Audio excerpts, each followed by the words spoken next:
咁今日咧，我哋嚟睇下我身後呢個小區嚇，雅居樂塞納湖屬於雅居樂嘅。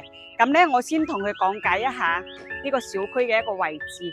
我哋睇下嚇，門口商鋪全部都開晒嘅。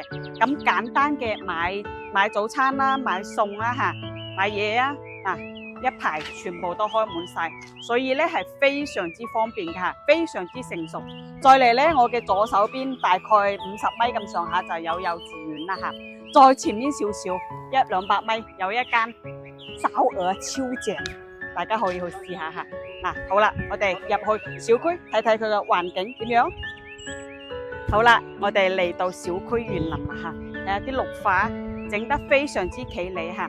雖然小區有一定嘅樓齡有10零年啦，但係咧小區環境依然係咁好嚇。咁我哋睇下小區嘅外牆嚇，你睇下佢係因為貼磚嘅，所以咧佢睇落仲係咁新嚇。咁呢個位置咧係平時咧會放水嘅，有湖景喺度睇落咧就會更加之舒服啦。睇下小區係嘛？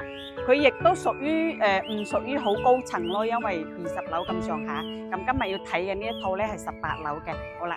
呢邊去睇樓，好啦，我哋嚟到呢套房啦嚇。首先睇下呢個中空嘅大客廳，係咪非常之霸氣？有啲似住別墅嘅嗰種感覺嚇。呢個係佢嘅主陽台，西南向嘅嚇，陽台都夠闊落啦，係嘛？我哋睇下佢嘅裝修情況嚇，我覺得 OK， 手工都幾好呵。再嚟睇下嚇，從門口開始睇。呢邊咧就係佢鞋櫃嘅位置啦，鞋櫃呵，都與眾不同啊，同人哋設計嘅有啲與眾不同。呢邊食飯嘅地方啦，餐邊櫃6個人食飯，完全冇任何問題。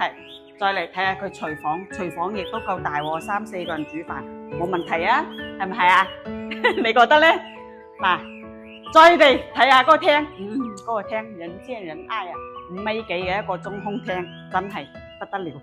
再嚟下，我哋睇下呢度房間咧都係貼因為呢套房咧佢係通鋪嘅，所以非常之大氣候。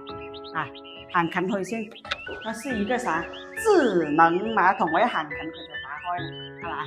現代版啊，呢個房間都係採光亦都非常之好。做下衣櫃，呢度咧就係主人房啦，呢度開始再嚟睇下，都係智能馬桶，行入去嗰個廁所就咩啦。呢個位置就係套房嚟嘅，呢個整個超大嘅 V 毛間嗰個衣櫃係冇問題㗎嚇。